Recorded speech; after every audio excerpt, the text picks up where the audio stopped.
अस्सलाम वालेकुम। उम्मीद करता हूँ कि आप सब खैरियत से होंगे and welcome to my YouTube channel. और आज के इस टॉपिक में बेसिकली हम पॉलीसैकेराइड्स पढ़ेंगे।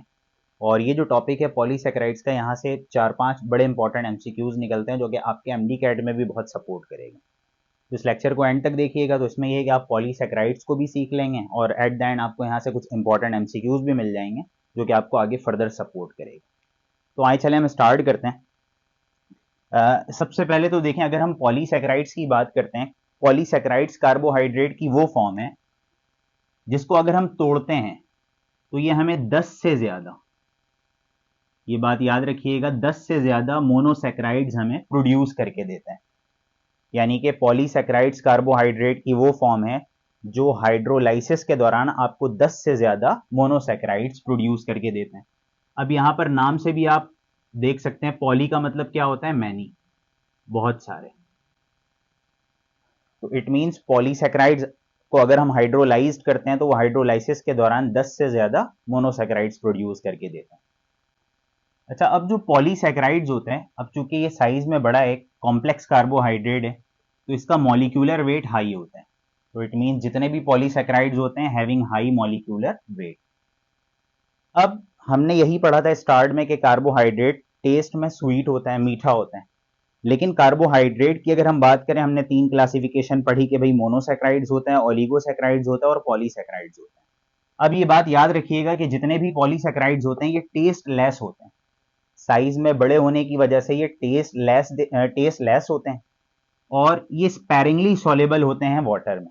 यानी कि अगर पॉलीसैकेराइड है तो कुछ पॉलीसैकेराइड जिनका साइज थोड़ा सा छोटा होता है वो पानी में सॉल्युबल हो जाते हैं, और जो साइज में बड़े होते हैं वो वाटर में इनसॉल्युबल रहते हैं। तो हमने यहां पर लिख दिया कि स्पैरिंगली सॉल्युबल इन वाटर।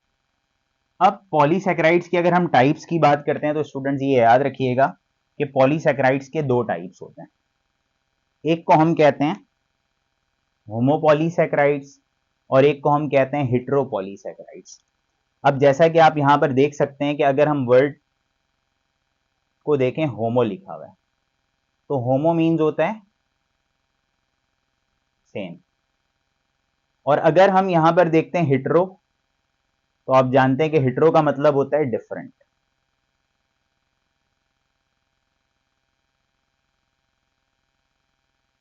इन दोनों में फर्क क्या है कि होमो पॉलीसैकेराइड्स हम किसे कह रहे हैं और हेटेरो पॉलीसैकेराइड्स। अब ये याद रखिएगा कि होमो पॉलीसैकेराइड्स के अंदर एक ही जैसे मोनोसैकेराइड्स जुड़े हुए होते हैं। जैसे कि मैंने यहां पर बनाकर रखा हुआ है कि ये भी ग्लूकोज है, ये भी ग्लूकोज है, ये भी ग्लूकोज है और ये भी ग्लूकोज है। यानी कि बहुत सारे ग्लूकोज आपस में जुड़े हुए हैं, सिर्फ ग्लूकोज जुड़ा हुआ है और ग्लूकोज सारे एक जैसे हैं, तो इसको हम क्या कहेंगे? होमो पॉलीसैकेराइड्स कहेंगे। अब अगर हम हेटेरोपॉलीसैकेराइड्स की बात करते हैं तो हेटेरोपॉलीसैकेराइड्स में क्या है, जैसे कि मैंने बनाकर रखा हुआ है ग्लूकोज ग्लूकोज, अब ये बीच में फ्रक्टोज आ गया, फिर ग्लूकोज ग्लूकोज आपस में जुड़ा हुआ है, फिर फ्रक्टोज आ गया। तो मतलब इस चेन के अंदर ग्लूकोज और फ्रक्टोज आपस में जुड़े हुए हैं।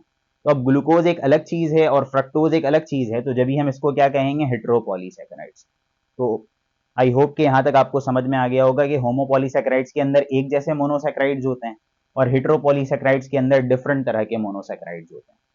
अब अगर हम इसकी एग्जाम्पल की बात करते हैं तो होमोपॉलीसैकेराइड्स में आ जाता है स्टार्च, ग्लाइकोजन और सेल्यूलोज। जबकि हेटेरोपॉलीसैकेराइड्स में हमारे पास एग्जाम्पल है पेक्टिन। अब ये जो तीनों टॉपिक है होमोपॉलीसैकेराइड्स के अंदर, स्टार्च, ग्लाइकोजन, सेल्यूलोज, ये हमारे सिलेबस का टॉपिक है और बहुत इंपॉर्टेंट है और यहीं से पेपर में अक्सर एमसीक्यूज भी पूछता रहता है, तो उसको हम आगे फर्दर स्टडी करें। तो अब हमारी जो पहली एग्जाम्पल है दैट इज स्टार्च। सिंपल से लफ्जों में स्टार्च क्या होता है कि जितने भी प्लांट्स होते हैं वो अपना फूड बनाते हैं, तो फूड बनाने के बाद वो अपने फूड को स्टोर करते हैं। तो स्टोर जो प्लांट फूड करता है वो स्टार्च के फॉर्म में करता है। तो आप कह सकते हैं कि starch is the storage form of food in plants. अब हमें पता कैसे चलेगा कि स्टार्च को हम आइडेंटिफाई कैसे करेंगे कि ये चीज स्टार्च है? तो हम एक आयोडीन टेस्ट करते हैं। यानी कि आसान से लफ्जों में आप एक आलू लें, उसको आप छिल लें अच्छी तरह और उसके ऊपर आप नमक छिड़क दें, तो आप 5 से 10 मिनट पर देखेंगे उसका जो कलर होगा वो ब्लूइश सा हो जाएगा। तो इट मींस आयोडीन टेस्ट पर जो स्टार्च है वो कौन सा कलर देता है? ब्लू कलर देता है। ये आपको याद रखना है, ये पेपर का इंपॉर्टेंट एमसीक्यूज है कि आयोडीन टेस्ट पर हमें स्टार्च कौन सा कलर देता है? तो ब्लू कलर देता है, आपको ये याद रखना है।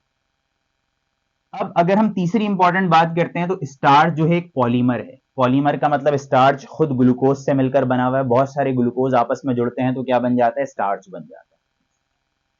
अब स्टार्च के अंदर जो ग्लूकोज होते हैं ना, आपने ये याद रखना है कि स्टार्च के अंदर ग्लूकोज अल्फा ग्लूकोज होता है। अब अल्फा ग्लूकोज का मैंने आपको इससे प्रीवियस लेक्चर में बताकर भी रखा हुआ है, लेकिन यहां पर फिर मैं अगेन रिपीट कर दे रहा कि ग्लूकोज एक ऐसा ग्लूकोज जिसके पहले कार्बन के नीचे OH हो और ऊपर H ग्रुप हो, तो उस ग्लूकोज को हम कहते हैं अल्फा ग्लूकोज। तो जितने भी स्टार्च होते हैं उनके अंदर ग्लूकोज मौजूद होता है, और ग्लूकोज कौन सा होता है, अल्फा ग्लूकोज। ये पेपर का दूसरा इंपॉर्टेंट एमसीक्यूज है, आपको याद रखना है कि starch is a polymer of alpha glucose. अच्छा, अब अगर हम आगे फर्दर देखते हैं तो स्टार्च के भी दो टाइप्स होते हैं, जिसको मैंने ऑलरेडी लिख कर रखा हुआ है यहाँ पर। एक को हम कहते हैं अमाइलोज और एक को हम कहते हैं अमाइलोपेक्टिन। ये दोनों ही स्टार्च हैं, अमाइलोज और अमाइलोपेक्टिन। अब दोनों में फर्क क्या है? अगर हम अमाइलोज की बात करते हैं तो अमाइलोज सॉलेबल होता है वाटर के अंदर, लेकिन हॉट वाटर में। ये भी पेपर में एमसीक्यूज आता है अमाइलोज और अमाइलोपेक्टिन में कि अमाइलोज हॉट वाटर में सॉलेबल होता है, जबकि अमाइलोपेक्टिन एक ऐसा स्टार्च है जो किसी भी वाटर में सॉलेबल नहीं होगा, ना हॉट वाटर में ना कोल्ड वाटर में। जबकि अमाइलोज सिर्फ हॉट वाटर में सॉलेबल होगा, कोल्ड वाटर में सॉलेबल नहीं होगा। दूसरी चीज, अमाइलोज के अंदर बहुत सारे ग्लूकोज जुड़े हुए होते हैं और अमाइलोपेक्टिन के अंदर भी बहुत सारे ग्लूकोज जुड़े हुए होते हैं। लेकिन इन दोनों में फर्क क्या है, इसको हम स्ट्रक्चर से देख लेते हैं। लेट सपोज ये अमाइलोज का स्ट्रक्चर है, एक ग्लूकोज, दो ग्लूकोज, तीन ग्लूकोज, बहुत सारे ग्लूकोज होते हैं। मेरे पास जगह तीन ग्लूकोज बनाने की थी तो मैंने बना दिया। अब देखें यहां पर जो ग्लूकोज है स्ट्रेट जुड़ा हुआ है, तो आप कह सकते हैं कि अमाइलोज के अंदर ग्लूकोज स्ट्रेट चेन पर अरेंज हुए हुए हैं। अच्छा, अब अगर हम बॉन्डिंग की बात करें ना, तो आप अच्छी तरह जानते हैं, इससे प्रीवियस लेक्चर में हम पढ़कर भी आए हैं कि ये पहले ग्लूकोज का कौन सा कार्बन है, पहला कार्बन। और ये जो दूसरा वाला ग्लूकोज है, दूसरे वाले ग्लूकोज का कौन सा कार्बन है, चौथा कार्बन। फिर बिल्कुल उसी तरह इस वाले ग्लूकोज का ये पहला कार्बन और दूसरे वाले ग्लूकोज का ये चौथा कार्बन आपस में जुड़ा हुआ है, यानी कि 1,4,1,4। जितने भी ग्लूकोज मॉलिक्यूल मौजूद होते हैं अमाइलोज के अंदर, उनमें 1,4 ग्लाइकोसाइडिक बॉन्ड मौजूद होता है। तो आई होप कि आपको पूरा समझ में आ गया होगा। इसको अच्छी तरह आप देख लीजिएगा कि जितने भी अमाइलोज होते हैं वो हॉट वाटर में सॉल्युबल होते हैं, ग्लूकोज स्ट्रेट चेन में अरेंज हुए हुए रहते हैं, और इनके अंदर जो बॉन्ड होती है 1,4 ग्लाइकोसाइडिक बॉन्ड होती है। अब हम अमाइलोपेक्टिन की बात करें तो हमने जैसे कि पढ़ा कि ये किसी भी वाटर में सॉल्युबल नहीं होगा, ना हॉट वाटर में ना कोल्ड वाटर में। अब अगर हम अमाइलोपेक्टिन के स्ट्रक्चर की बात करते हैं तो अमाइलोपेक्टिन में आप देखें कि ग्लूकोज, एक ग्लूकोज, दो ग्लूकोज, तीन ग्लूकोज, चार ग्लूकोज, ये स्ट्रेट जुड़े हुए हैं। अब मेरे पास चार ग्लूकोज की जगह, चार ग्लूकोज के लिए जगह यहां पर मौजूद थी तो मैंने चार ग्लूकोज बनाए। अब अगर हम देखते हैं कि हम जानते हैं कि भाई इस ग्लूकोज का ये कौन सा कार्बन है, पहला, और इसका ये चौथा कार्बन है। फिर इस वाले ग्लूकोज का ये पहला कार्बन है, इस वाले ग्लूकोज का चौथा। तो इट मींस इसके अंदर जो ग्लूकोज जुड़े हुए हैं इनमें 1,4 ग्लाइकोसाइडिक बॉन्ड तो है, लेकिन आप एक ग्लूकोज को बीच में मैंने यहां पर जोड़ा हुआ है, एक ग्लूकोज को बीच में मैंने यहां पर जोड़ा हुआ है। अगर हम इसकी बॉन्डिंग की बात करते हैं तो ग्लूकोज का ये पहला कार्बन है इस वाले ग्लूकोज का, और ये जो रेड से मैंने हाईलाइट किया हुआ है ये ग्लूकोज का छठा कार्बन है। बिल्कुल उसी तरह ये ग्लूकोज का पहला कार्बन यहां पर जुड़ा हुआ है, ये ग्लूकोज का छठा कार्बन। तो इट मींस अमाइलोपेक्टिन में हमें एक बात समझ में आई कि ग्लूकोज स्ट्रेट भी जुड़े हुए हैं और बीच बीच में ब्रांच के फॉर्म में भी ग्लूकोज मौजूद है। जो स्ट्रेट जुड़े हुए हैं उनमें 1,4 ग्लाइकोसाइडिक बॉन्ड है और जो ब्रांच के फॉर्म में उनमें 1,6 ग्लाइकोसाइडिक बॉन्ड है। बहुत ही इंपॉर्टेंट एमसीक्यूज है, एमडी कैट और पेपर में बहुत पूछता है कि अमाइलोपेक्टिन के अंदर बॉन्डिंग कैसी होती है कि ग्लूकोज 1,4 ग्लाइकोसाइडिक बॉन्ड से भी जुड़े हुए होते हैं और 1,6 ग्लाइकोसाइडिक बॉन्ड भी मौजूद होता है अमाइलोपेक्टिन के अंदर। अब हम फर्दर आगे चलते हैं और हम ग्लाइकोजन और सेल्यूलोज को भी स्टडी करते हैं। आई होप कि यहां तक आपको क्लियर होगी सारी चीज। अच्छा, अब देखें अगर हम ग्लाइकोजन की बात करते हैं तो सबसे पहले आपने ये याद रखना है कि glycogen storage form of food है इन एनिमल्स। यानी कि अगर हम अपनी ही बात करें तो हम नाप तौल कर तो खाते नहीं है। सम टाइम ये होता है कि कभी हम शादी वादी में चले गए तो ठीक ठाक खा लेते हैं, तो हमारी बॉडी को तो जितना नीड है उतनी हमारी बॉडी यूज करेगी। अब जो एक्स्ट्रा फूड हमने खाया है वो एक्स्ट्रा फूड हमारे बॉडी के अंदर स्टोर होगा। तो हमारे बॉडी के अंदर जो स्टोर होता है वो किस फॉर्म में होता है, ग्लाइकोजन के फॉर्म में। अच्छा, जितने भी ग्लाइकोजन होते हैं ये याद रखिएगा आपके, ग्लाइकोजन वाटर में इनसॉल्युबल होते हैं, वाटर में डिसॉल्व नहीं होते हैं। और आयोडीन टेस्ट जब हम करेंगे हमें कैसे पता चला कि ये चीज ग्लाइकोजन है? जब आयोडीन टेस्ट आप करेंगे तो आयोडीन टेस्ट पर ये कौन सा कलर देता है? ग्लाइकोजन रेड कलर देता है, जबकि हमने पढ़ा था कि स्टार्च ब्लू कलर देता है और ग्लाइकोजन रेड कलर। तो ये भी पेपर का इंपॉर्टेंट एमसीक्यूज है। फिर अगेन वही बात कि ग्लाइकोजन की अगर हम बात करते हैं तो ग्लाइकोजन भी एक पॉलीमर है जिसके अंदर बहुत सारे ग्लूकोज के मॉलिक्यूल्स जुड़े हुए होते हैं। और आपने ये बात यहां पर भी याद रखनी है कि ग्लाइकोजन के अंदर भी जो ग्लूकोज होते हैं वो अल्फा ग्लूकोज होते हैं। और अगेन मैंने बताया कि अल्फा ग्लूकोज के कार्बन नंबर 1 के नीचे होता है OH। अब इंपॉर्टेंट बात यह कि ग्लाइकोजन के अंदर भी जो ग्लूकोज होते हैं वो स्ट्रेट भी जुड़े हुए होते हैं और कुछ ग्लूकोज के मॉलिक्यूल्स बीच बीच में भी जुड़े हुए होते हैं। अब अगेन हम इसको रिपीट कर लेते हैं कि लेट सपोज ये ग्लूकोज का कार्बन नंबर 1 है और ये दूसरे वाले ग्लूकोज का कार्बन नंबर 4 है। तो इट मींस बॉन्डिंग कौन सी हो गई? 1,4 बॉन्ड हो गई। तो मैंने यहां पर लिख दिया कि इनके अंदर 1,4 ग्लाइकोसाइडिक बॉन्ड होता है। अब कुछ ग्लूकोज बीच में भी जुड़े हुए हैं। अब इस वाले ग्लूकोज का ये पहला कार्बन है और मैंने जो रेड से हाईलाइट किया हुआ है ये छठा कार्बन है। तो इट मींस कौन सी बॉन्डिंग हो गई? 1,6। बिल्कुल सेम कंडीशन है कि अगर हम स्टार्च की बात करें तो वहां पर 1,4 ग्लाइकोसाइडिक बॉन्ड भी था और 1,6 भी था, जबकि ग्लाइकोजन के अंदर भी क्या है? 1,4 और 1,6 ग्लाइकोसाइडिक बॉन्ड है। अब दोनों चीजें तो सेम हो गई कि अगर हम स्टार्च की बात करते हैं, ग्लाइकोजन की बात करते हैं, तो आपका क्वेश्चन ये होना चाहिए कि सर दोनों में फर्क क्या है, स्टार्च और ग्लाइकोजन में मेन फर्क क्या है, और यही आपसे पेपर में एमसीक्यूज पूछते हैं।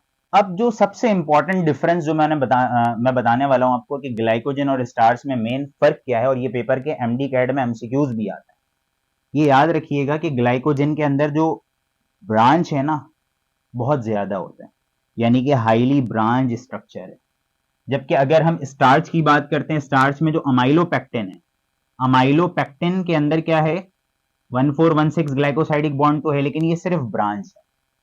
इसका मतलब ये हो गया कि इनमें 1,4 और 1,6 ग्लाइकोसाइडिक बॉन्ड दोनों बॉन्ड ज्यादा होते हैं, जबकि अमाइलोपेक्टिन के अंदर 1,4 ग्लाइकोसाइडिक बॉन्ड ज्यादा होता है और 1,6 ग्लाइकोसाइडिक बॉन्ड कम होते हैं।